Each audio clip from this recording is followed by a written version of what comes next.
Esteja sempre com você a paz do nosso Senhor Jesus Cristo. Estamos começando mais um programa Todo Dia com Jesus e é com muito prazer que iniciamos esse nosso sétimo episódio, sétimo encontro do nosso estudo e aprofundamento das cartas de Paulo.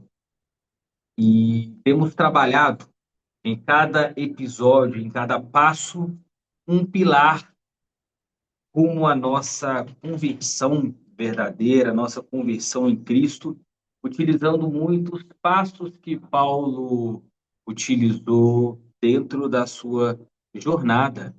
E hoje nós vamos trabalhar o pilar obediência. E o passo 7, ele é quando Cristo deixa de fazer parte da vida e passa a governá-la completamente.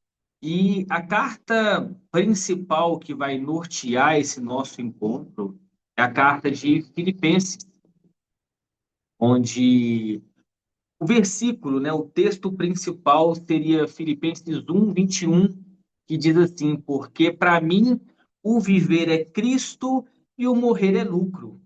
Mas para que a gente possa chegar nesse versículo principal, eu queria começar lendo Filipenses 1, a partir do versículo 12, que diz assim: Mas quero que saibais, irmãos, que as coisas que me aconteceram contribuíram para o maior proveito do Evangelho. De maneira que as minhas prisões em Cristo se tornaram conhecidas em todo o palácio e em todos os demais lugares. E muitos dos irmãos no Senhor, adquirindo confiança com as minhas prisões, estão muito mais corajosos para falar a palavra sem temor. Alguns, de fato, até pregam a Cristo por inveja e contenda, e outros também de boa vontade. Uns pregam a Cristo por contenda, não sinceramente julgando acrescentar aflições às prisões, mas outros por amor, sabendo que fui posto para a defesa do Evangelho. Mas que importa? Não obstante, de todo modo, seja na pretensão, seja na verdade, Cristo seja pregado, e nisto me regozijo, sim, e me regozijarei, porque sei que disto me resultará salvação pela vossa oração e pelo socorro do Espírito de Jesus Cristo. Segundo a minha intensa expectação e esperança de que em nada serei envergonhado. Antes, com toda a ousadia, Cristo será, tanto agora como sempre, engrandecido no meu corpo, seja pela vida ou pela morte. Porque para mim o viver é Cristo e o morrer é ganho ou lucro. Então, meus irmãos, nesse nosso sétimo passo, nesse sétimo episódio, nós chegamos em um dos momentos mais importantes da nossa caminhada cristã. Até aqui nós vimos Cristo despertando Paulo, revelando o seu pecado, conduzindo-o ao arrependimento, crucificando a sua velha natureza e gerando uma nova criação. E agora surge uma pergunta: o que acontece quando Cristo passa a viver em alguém? A resposta aqui não é apenas uma mudança de comportamento, mas a resposta ela é muito mais profunda.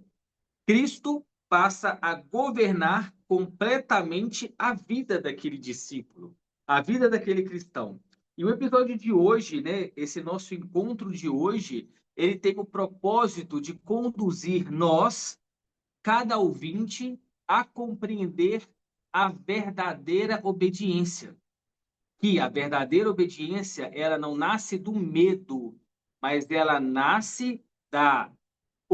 nasce nem do medo, nem da obrigação e nem da religião, muito menos. Ela nasce quando Cristo deixa de ser apenas o Salvador e passa a ser conhecido como Senhor. Não estamos aqui apenas estudando as cartas ou uma carta de Paulo. Aqui nós estamos acompanhando esse passo da transformação. E onde nós estamos aqui na jornada? Desde o primeiro episódio, a nossa proposta ela foi muito não simplesmente, nunca foi simplesmente estudar as cartas, mas sim, nosso objetivo sempre foi caminhar ao lado de um homem que teve a sua vida completamente transformada com o encontro em Jesus. E a partir de Atos 9 foi onde tudo começou, os pilares, a metodologia, tudo que nós aprendemos aqui. Porque Saulo, ele sai de Jerusalém decidido a prender os cristãos. Era um homem profundamente religioso, conhecia a lei, dominava as escrituras, era respeitado entre os fariseus, só que ainda não conhecia sobre quem todas as escrituras falavam. Na estrada de Damasco, Cristo interrompeu a sua caminhada. E naquele momento começou uma transformação. Ali nasceu um processo, ali nasceu uma jornada, e ali nasceu exatamente o discipulado. E é exatamente nessa jornada que nós estamos percorrendo. Episódio 1. Cristo encontrou Saulo. Toda conversão começa quando Deus toma a iniciativa. Não fomos nós que encontramos Cristo, foi Cristo quem veio ao nosso encontro. Então, nós vimos muito isso no episódio 1, no passo 1. Episódio 2, descobrimos que o primeiro milagre na conversão é o despertar espiritual. E esse despertar, ele está lá em Efésios. Nós aprendemos que o homem ele pode estar vivo fisicamente, mas morto espiritualmente. No episódio 3, Romanos revelou aquilo que ninguém consegue resolver sozinho. Todos pecaram, todos carecem da glória de Deus. Episódio 4, descobrimos que o arrependimento verdadeiro não é remorso, é mudança de direção. Episódio 5, Colossenses mostrou que Deus não deseja reformar a nossa natureza, mas sim que ela precisa morrer para essa nova natureza em Cristo nascer. E no nosso último encontro, no nosso último episódio, na carta aos Gálatas, aprendemos que Deus não produz apenas uma melhoria espiritual. Ele produz uma nova criação, uma nova natureza. Cristo passa a viver em nós. E agora, a partir desse momento, nós começamos a nos responder. Se agora Cristo vive em mim, como que eu passo a viver? Já passei por esse processo, arrependimento, nova criatura, novas vestes, nova natureza. Se a minha vida pertence a Cristo, quem governa as minhas decisões, quem governa meus pensamentos, quem governa os meus sonhos, meus tempos, minhas prioridades. Perceba que nesse momento é uma pergunta, ela não é falada sobre comportamento. Essa pergunta é sobre senhorio, é uma pergunta que ocupa o trono da nossa vida. Quem ocupa o trono da nossa vida? E é exatamente aqui que nós entramos no quarto pilar, que é o pilar da obediência. E quando nós falamos, ouvimos a palavra obediência, geralmente nós pensamos em quê? Em regras. Pensamos em mandamentos, pensamos em obrigações, mas Paulo aqui ele nos ensina algo muito maior. A obediência não começa nas mãos, no comportamento, no ato. A obediência ela começa no coração. Antes de mudar aquilo que fazemos, Cristo muda quem governa a nossa vida. Por isso, nesse pilar, ele não pode ser conduzido a um conjunto de comportamentos cristãos. Ele fala de governo, de rendição, de senhorio. E a verdadeira conversão para Cristo, ela é inevitavelmente nos leva a reconhecer que Jesus não veio apenas para nos salvar. Ele veio para governar a nossa vida. E as cartas, Paulo traz muito isso, a comprovação do evangelho do nosso Senhor, de não viver mais pela carne, e sim viver pelo Espírito, e sim viver pelos frutos do Espírito, porque a carne é inimiga de Deus. E para que Cristo governe a nossa vida, nós não podemos estar mais vivendo na carne, pela carne, e muito menos para a carne, e muito menos vivendo para este mundo. É aí que toda coisa muda. É aí que entra a obediência. E aí, quando nós voltamos lá para Atos 9, nós entendemos aonde nasce essa verdadeira obediência de Paulo. Ela nasce não na carta de Filipenses, ela nasce lá em Atos, na entrada de Damasco. Quando Jesus ele aparece diante de Saulo, tudo muda. Ele fala: "Quem és tu, Senhor?" E mesmo antes de compreender quem era Jesus, Saulo já reconhece a sua autoridade. Logo depois, encontramos uma outra pergunta, registrada novamente quando Paulo testemunha sua conversão. Senhor, que queres que eu faça? Atos 22, 10. E aqui nasce a verdadeira obediência. Antes, Saulo fazia aquilo que julgava ser correto. Agora, ele apenas deseja uma coisa, uma única coisa, que é conhecer a vontade do Senhor. Senhor, o que queres que eu faça? E essa é a primeira evidência de uma vida verdadeiramente convertida. O governo mudou, não sou mais eu, né? E aí que a gente lê em Filipenses, não eu vivo mais eu, mas Cristo vive em mim. E quando a gente entende a diferença da obediência, quando a gente fala de Saulo, era como eu decido o meu caminho, minha vontade governa, meus projetos vêm primeiro, vivo para os meus objetivos. E quando nós começamos a enxergar Paulo após o encontro com Jesus, Cristo dirige seus passos, a vontade do Senhor governa, o reino de Deus vem primeiro, vivo para cumprir o propósito de Cristo. A maior mudança aqui aconteceu no trono do coração de Paulo. Agora, quem governava era Saulo, a sua vida, a sua direção, suas vontades, mas após o encontro, quem governa é Cristo. E Filipenses explica o que aconteceu em Damasco. Na estrada de Damasco nasce uma pergunta: Senhor, o que queres que eu te faça? O que queres que eu faça? Só que essa pergunta, ela marca o início da obediência, mas ela ainda precisava amadurecer. Era apenas o começo de uma caminhada.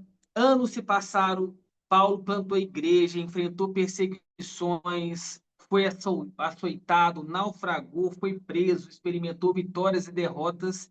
E depois de tantos anos andando com Cristo, ele escreve aos Filipenses. Agora não encontramos mais um homem perguntando o que deve fazer, o que deve ser feito. Agora encontramos um homem que descobriu por que vive. E isso que Filipenses ocupa exatamente esse lugar na nossa jornada. Ela não mostra o nascimento da obediência, ela mostra a maturidade. E é isso que nós temos que buscar, essa maturidade na caminhada com Cristo.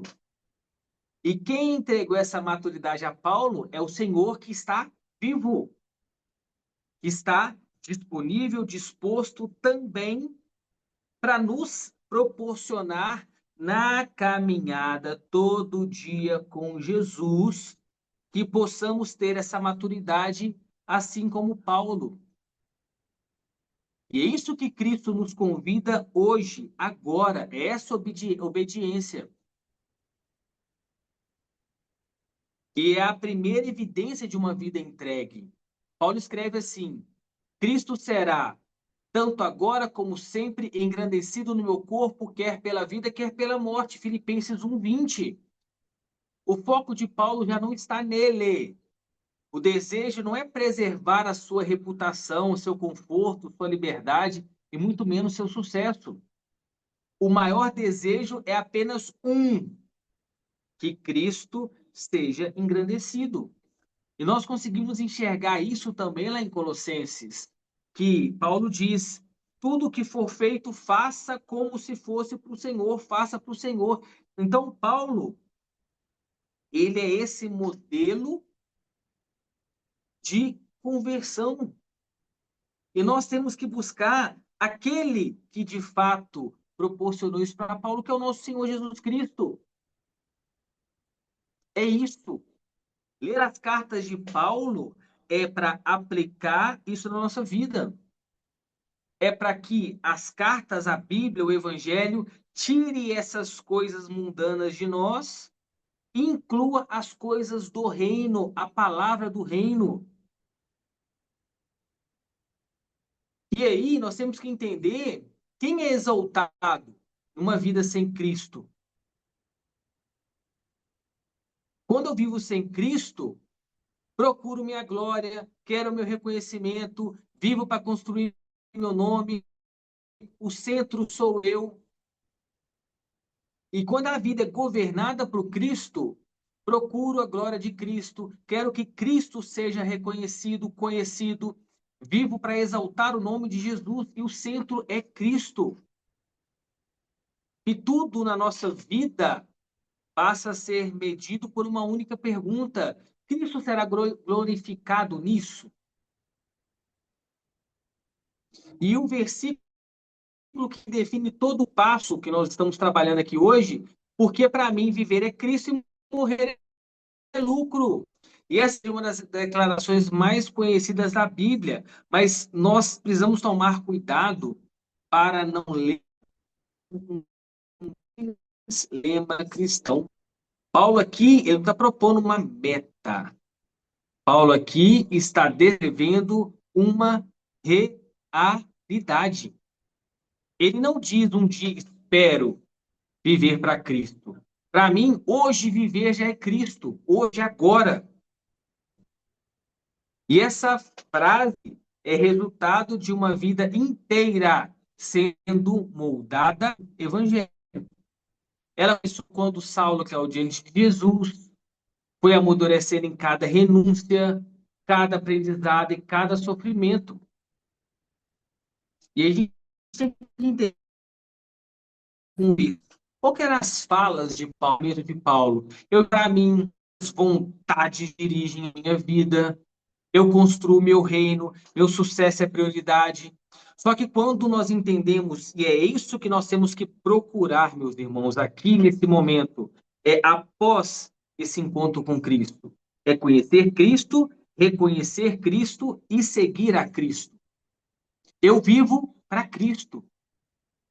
A vontade de Cristo dirige a minha vida. Eu sirvo ao reino de Deus. A glória de Cristo é prioridade. É ter uma vida digna do Evangelho. Lá em Filipenses 1:27, Paulo diz: vivei acima de tudo por modo digno do Evangelho de Cristo. E Jesus, no seu Evangelho, ele diz que as minhas palavras permaneçam em vocês. É ler a palavra e a palavra permanecer em nós e a palavra nos transformar. Lembra? No início era Deus e a palavra era Deus e a palavra estava com Deus, é a palavra que nos transforma. E Paulo diz em Romanos: a fé vem pelo ouvir e ouvir pela palavra. Paulo não diz vivam para conquistar o evangelho. Paulo diz vivam de maneira digna do evangelho. Ela é a resposta de quem já foi alcançado pela graça. O que a religião nos diz? Eu obedeço para ser aceito. O esforço vem antes. O comportamento produz identidade. O medo motiva. Só que o evangelho, ele diz, fui aceito e por isso obedeço. A graça vem primeiro e não o esforço.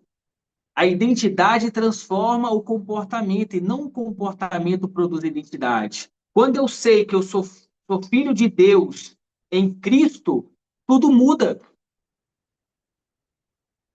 O amor transforma. E a maior lição da obediência é que nós chegamos aqui ao centro da carta, Filipenses 2:5.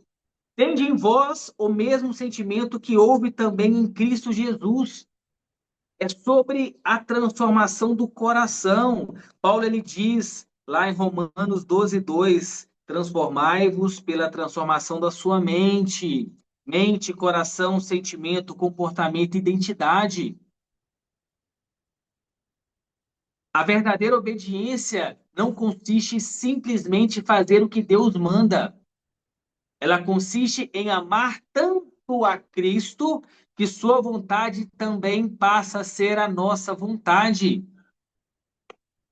E a obediência, ela começa em Cristo.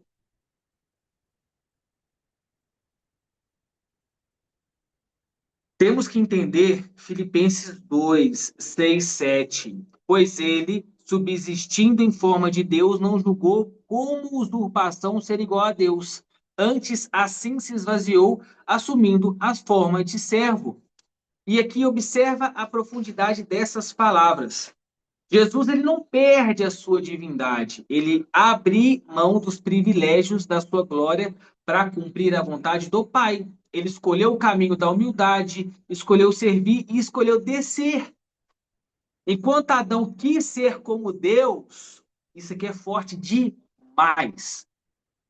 Cristo, sendo Deus, humilhou-se. Olha que contraste extraordinário. Paulo não está apenas descrevendo um acontecimento, Paulo está mostrando o caminho da verdadeira obediência. A obediência sempre começa quando eu deixo o centro. Foi exatamente isso que aconteceu com Paulo. Ele é exatamente isso que precisa acontecer conosco. Adão, Adão quis subir, buscou exaltação, desobedeceu ao Pai e trouxe morte. Cristo escolheu descer dessa forma para morrer no nosso lugar, escolheu a humildade, obedeceu perfeitamente ao Pai e trouxe vida. Observa que Paulo ele aponta novamente para Jesus. Ele não diz, olhem para Paulo. Ele diz, olhem para Cristo. Assim como Pedro e João, lá no Sinédrio, ele diz, não, não olhem para nós, olhem para Jesus. Porque a verdadeira obediência, ela se encontra, ela nasce da contemplação do Salvador. E a obediência que salvou o mundo. Paulo continua. A si mesmo se humilhou, tornando-se obediente até a morte e morte de cruz. Filipenses 2:8. Essa talvez seja a frase mais importante do pilar da obediência. Cristo não apenas ensinou a obedecer, Cristo obedeceu quando foi rejeitado, Cristo obedeceu quando foi traído, Cristo obedeceu quando foi injustiçado, Cristo obedeceu quando carregou a cruz e Cristo obedeceu até o fim. E aqui nós encontramos uma verdade extraordinária. Nós somos aceitos porque obedecemos. Nós obedecemos porque já fomos aceitos. E essa diferença precisa permanecer clara durante toda a nossa jornada, porque ela preserva a essência do Evangelho. Quando a gente compara, a religião diz: minha obediência tenta me salvar, faço para merecer, vivo tentando conquistar Deus, o centro é meu desempenho. O Evangelho, puro, simples e verdadeiro, a obediência de Cristo me salvou. Respondo porque recebi. Vivo porque Cristo, porque Deus me conquistou e o centro é a obra de Cristo. Perceba que como Paulo ele constrói destrói, na verdade, completamente qualquer ideia de mérito. Toda obediência cristã nasce da graça, nunca do orgulho espiritual. E aqui é sobre transformar o coração. Talvez alguém pergunte, beleza, mas como que eu vou viver assim? Como viver assim? Como entregar toda a minha vida para Cristo? Paulo responde imediatamente, Filipenses 2,12. Assim, meus amados, desenvolvei a vossa salvação com temor e tremor. À primeira vista, quando nós lemos isso, parece que tudo depende de nós. Mas Paulo imediatamente completa. Filipenses 2,13. Porque Deus é quem efetua em vós tanto querer como o realizar, segundo a sua boa vontade.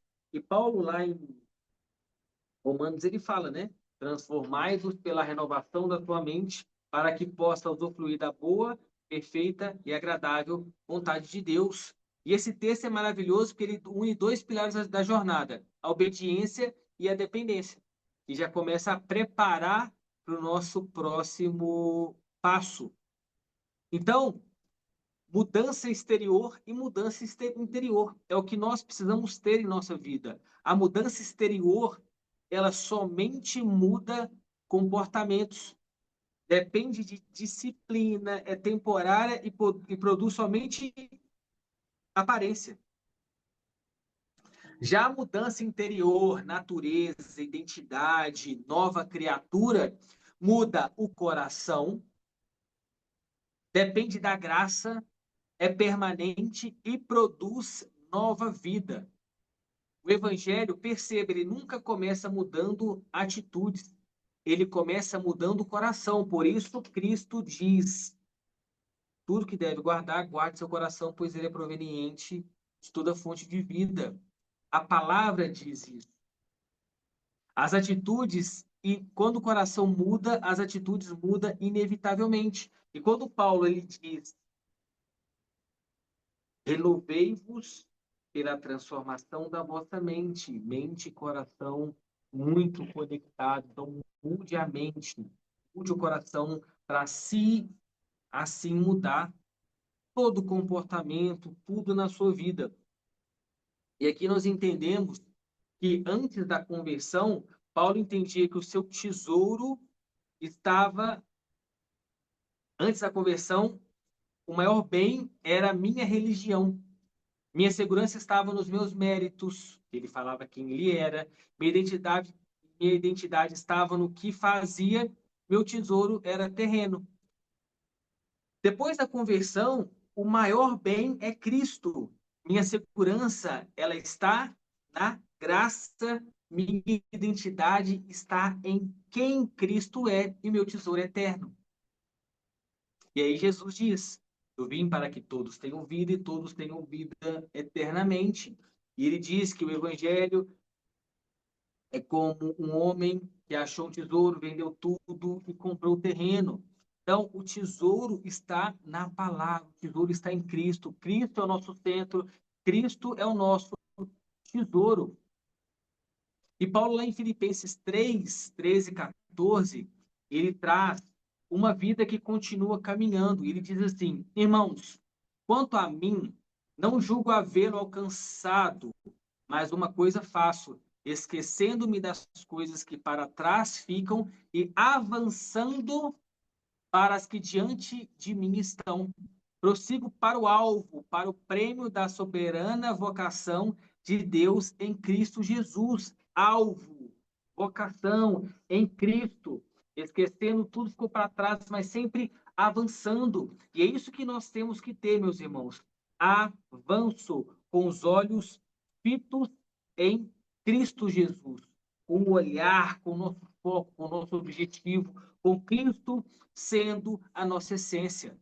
E Paulo aqui nunca tratou essa conversão como um evento isolado. Para ele, a conversão era uma caminhada diária. A estrada de Damasco foi apenas o começo. Todos os dias ele continuava dizendo sim ao Senhor Jesus Cristo, sim ao senhorio de Cristo. Todos os dias ele precisava morrer para si mesmo, todos os dias ele precisava colocar Cristo novamente no centro. E essa é uma das maiores lições que nós temos aqui no pilar obediência. A obediência não é uma decisão tomada apenas uma vez, é uma escolha renovada todos os dias. E visto assim, é o nome do nosso programa. Todo dia com Jesus. Pois Jesus disse que estaria conosco todos os dias, Mateus 28. Mas será que nós estamos com ele todos os dias? E Lucas 9, 23 diz: se alguém quiser vir após mim, a si mesmo negue-se dia a dia, tome sua cruz e me siga. Então, meus irmãos, para que a gente possa finalizar, que possamos estar em Cristo todos os dias, que possamos ter Cristo todos os dias conosco e que juntos possamos continuar nessa caminhada, preparando para a permanência em Cristo Jesus, preparando para caminhar com Cristo todos os dias, todas as horas, todos os momentos e incessantemente. Que o Senhor te abençoe e te guarde, que o Senhor faça resplandecer o rosto dele sobre você e te dê a paz. Que a gente possa ter um discipulado contínuo, uma vida inteira perseverante, permanecendo e alcançando de fato essa conversão verdadeira, nessa progressão e mantendo Cristo, o governante, o centro da nossa vida, em nome de Jesus. Amém. Que o Senhor possa assumir o governo das nossas decisões, que Ele possa assumir as nossas decisões, nossos sonhos, nosso trabalho e a nossa família, que assim seja, em nome de Jesus. Amém. Até o nosso próximo episódio. Fiquem com Deus.